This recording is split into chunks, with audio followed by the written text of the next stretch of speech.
Welcome to LSC. It's Sports Time. I'm your host, Bob Hintz. Today I have with me Elton Morgan. Now, Elton was a head track coach at not only Bethel, but at Phoebus High School. Glad to have you. Pleased to be here. Well, I see you at all the ball games, so I figured I might as well get you in here and talk to you a little bit. But we're going to go back. You didn't grow up in Newport News, but you grew up in, you didn't grow up in Hampton, you grew up in Newport News. Yeah, I actually, the story goes this way. My parents both are originally from North Carolina. And my father got a big-time job in the shipyard. Oh, okay. So they migrated here. But my mother's parents were still in Carolina. So every time she got in there 7, 8 months of pregnancy, she went home to be with her mother. So I actually was born in Wilson, North Carolina. And every holiday, every summer, we spent in Carolina until I met a girl. Yeah. So I stayed home in Newport News. Well, I know my brother's wife was from North Carolina. Come every weekend, she wanted to go home and see Mama. That's right. So I mean, I understand that. Mm-hmm. But you grew up in Newport News during the time that there was integration. That's was still right. in a fort. Yeah.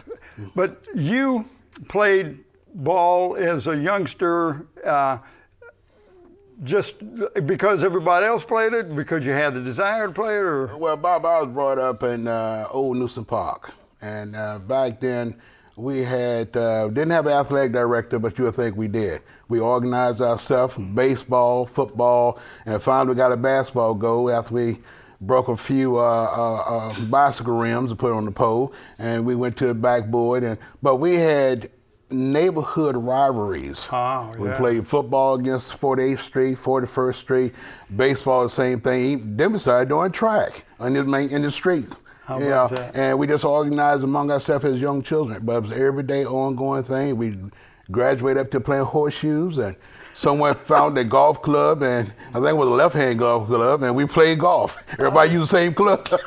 Well, no advantage there. No advantage there. But you went to Huntington, and you had a tremendous rivalry with Carver. I went to Carver. Oh, you went to Carver, right? Okay, but the Huntington is where you had the big rivalry. Yes, we did. I'd like to share one particular incident with you. We lost our first 3 games. And the 4th game we won against, Armstrong out of Richmond. And back then, the out-of-town school would come to your school, we'll feed them, they'll use our locker room.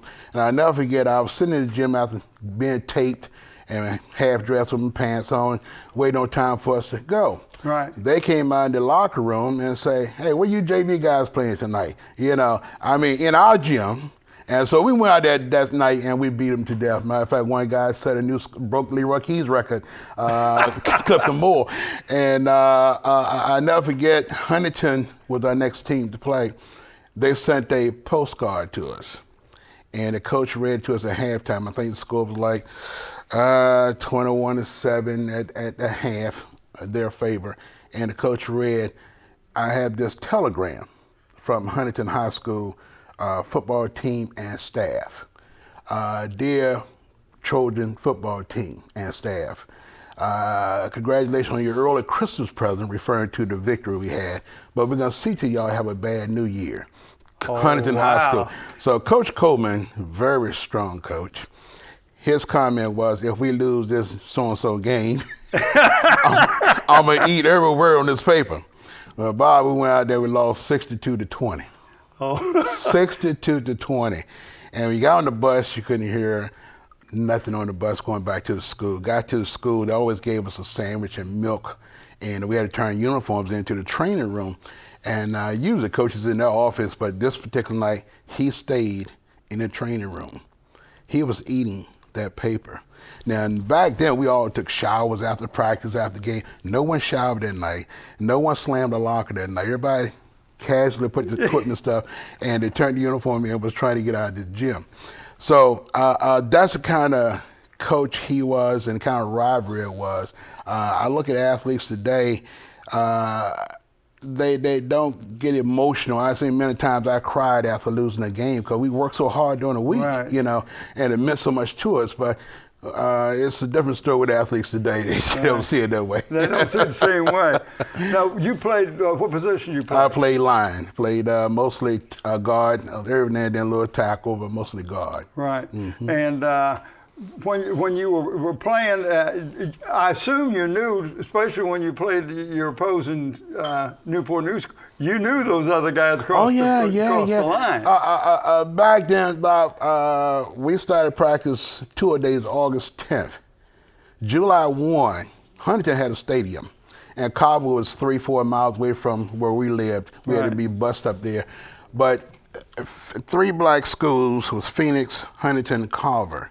Those guys showed up every day at Huntington at 4 o'clock. Before the season started training on our own. Because we knew what kind of coaches we had to deal with on August 10th.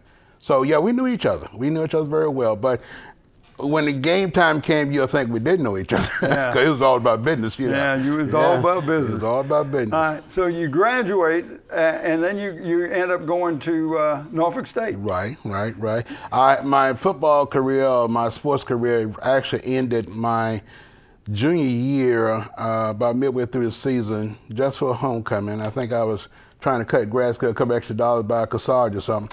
And the lawnmower struck something and hit me in my foot. And later on, we found out it was a piece of metal. And so that put me out. Of course, we didn't have sports medicine back then. And so my athletic days were over with. My senior year, I ended up being a student coach. Oh, wow. And that's unusual to be in high school to do it, but there wasn't that many coaches on the staff back then either. That's right. Yeah, but that was a good experience I had. So that kind of maybe set a little tone there for you to think. But you're like me, you went to college, and you have to put yourself through. Oh, yeah. After my sophomore year, I decided to get a job in the shipyard, in the shipyard. And that summer, I ended up getting married. So when I graduated from Norfolk State, I think I had 5 years of working experience behind me, a wife, a child, a house, and a car. So I never had responsibility. I had responsibility. So I took the long way. I think one semester I only took 1 class. I several times wanted to drop out, but I saw so many of my friends drop out and didn't return. So that 9 weeks or 1 semester, I said, well, I'm just going to take 1 class. So, I'll stay in the routine, commuting from Newport News to Norfolk every day. But I managed to pull it out, and it was a good experience. And not only got your degree, but got your master's degree in industrial arts. And then you come and you start, 1 year you work in a shipyard, and then you decide to go into teaching. And you end up going to Bethel High School. And I think I remember when you came over there. You were there. Bobby, you were the head boys basketball coach at Bethel. Coach Hintz, we used to remember calling him Coach Hintz. And I remember it well because I wanted to coach football. And Cause, I think he had about 5 guys volunteer, waiting for an open slot to be paid. And of course, back then, everybody needed to be paid because everybody was, money was real scarce. So it was a cross-country job open. And I didn't know anything about cross-country. Never had it in my high school. But they said, well, Coach, we need something for cross-country. So they gave me the cross-country job, boys and girls. And I took that, and I called a lot of guys. I went to the library, got books, and how to do this, how to start a cross-country program. And I think the first year, we went 1-9. Right. But I had about 3 seniors who helped me out a lot. And we ended up being competitive before it was over with. But that next year, the same year, I was Coach Kovaz's assistant gymnastics coach. Right, which they don't even have gymnastics anymore. That's right. They cut it out, and that was an experience one I never experienced before. Then the farm year, I was given the assistant indoor and outdoor track job at Bethel with Coach Paul Macklin. Right. Now Paul and I went to high school together. Okay. Matter of fact, played the same position in football, but Paul was 2 years ahead of me. And when they offered him the job, he was already out there with the football program at Cos. And he asked me, which I was surprised, asked why I assist him. And that's the start of my indoor and outdoor coaching career. Right. Talk a little bit about how I helped you with your cross-country thing 1 year. My first year, I think, I was a young boy then, and I was supporting all the sports. And I'll never forget, the basketball team went 0-18, I think it was back then. We didn't do too well. They didn't do too well that year. And the next year, I think I went to you and I said, Coach, get them out there for cross country, and I guarantee you I'll give me a shake for you. And you said, okay, Coach, we'll do that. And the following year, I remember Roger Mason and Theodore Johnson and the Breeden, Ricky Breeden, and some of the good athletes you had, they were really 40. They had 40. But what impressed me was you didn't just say go out there and forgot about them. You came to the practices, you came to the meets, and supported them and supported the theory that you instilled in them. Roger Mason was your starting center. I'll never forget Roger. And Roger gave me the devil, man. He tried to do everything he could to get me to put him off the team. So one day he caught me right. I said, Roger, go. You off. So he went to you and said, Coach Morgan put me off the team. And your response was, Roger, you need to go and talk to Coach Morgan and apologize, because if you're not back on cross country, you can't play basketball at Bethel High School. And Roger came out there and begged me to come back. Well, I thought it was important. You don't start something and quit it. I think that's part of it. But now then you end up going and following Paul Macklin over to Phoebus. Yeah, I was still a cross country coach, and Paul and I coached 1 year at Bethel. That particular year we coached Cos and Inslee and Lanier. They left the program. So Macklin took it, and I took it. And the following year, Cos wanted to come back. Matter of fact, Macklin was leaving, and I really thought I was going to get the program, but when Cos them came back, naturally, they gave it back to Cos. And Paul called me, wanted me to come to Phoebus. Now, I'm teaching at Bethel, cross-country coach at Bethel, indoor season, outdoor season, I have to go to Phoebus after teaching. That's really almost surreal. Yeah. So then I think after that, Paul ended up leaving shortly, and Jim Sherritt, I think he became the head coach. Jim, yeah. And I assisted him. He was there for only one season, and then Anthony Woods came in as the head coach. And I was his assistant for 2 years, I think. 2 or 3 years, Anthony left, and I took over the head job. They finally give you the head job. Right, finally gave me the head job. Put in enough assistants That's right. hours. And I think after 12 years, I was still the cross-country coach at Bethel, and was the head coach in indoor and outdoor at Phoebus Boys. And I never forget one day was outdoor season. Harry Bennett was AD there at Phoebus. He walked on the track. He said, Coach, we need a cross-country coach. And he turned around and walked away from me. So guess what? I did my resignation to Bethel. There you go. So I took the whole program at Phoebus, the cross-country, indoor and outdoor. We're going to kind of wrap this up. This has been great. I'm glad you came in.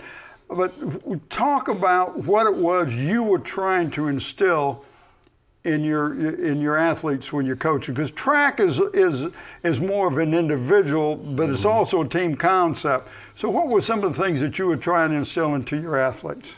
Well, Bob, you have to understand, I had all my coaches was great mentors, and then my parents, and they instilled a lot of, I guess you would say, self-confidence and preparing you for the next level. And my goal was always not what I can get out of you here on this level, but to prepare you to become a good citizen, to prepare you to go to college and be successful in going to college. And I would tell kids, they'd say, well, Coach, I want to go to UVA. I want to go to Norfolk State. I want to go to St. Paul. I said, son, young lady, you're going to school for education. Let's look at that first. We want education. So if they didn't give you a scholarship for shooting marbles, you'll be a marble shooting person. But get your education, to sponsor your education, because it's very expensive. So I always taught that. We did things like carry kids to church. We went out to dinner. We spent so much time with these kids. On a Saturday, it was not uncommon for me to get there at 6 o'clock in the morning and don't get back at 10, 11 o'clock that night. Right. All day long, that child. So, being a good role model for them, setting high standards for them, you get them to believe in themselves. Like I say, track is an individual sport, and to get a kid to come out there in the heat, to give them the condition, to train, and with so many things we had to do to be competitive. We came from a very competitive district. So it was a lot of hard work and get them to come to practice every day. So you had to instill that in, the good character in them, why you need to do it. I learned from the kids. I never forget the Innsmill boys when I was a cross-country coach at Bethel. I never had kids that went home and read about cross-country. Now I got these two kids come up, tell them about the articles they were reading about cross-country. And the kids say, well, Coach, why we are doing this? And, you know, old school, we didn't question our coach or our teachers or our parents. You just did it. And I had to learn to accept these kids legitimately want to know why, what's the purpose of this? Right. You know, and for their knowledge of learning about the sport. So I learned from the kids as well. You know? Yeah. Well, I appreciate you coming in. I want to thank you for tuning in to LSC and Sports Time. I want to thank my special guest, Elton Morgan. I'm your host, Bob Hintz. Until next time.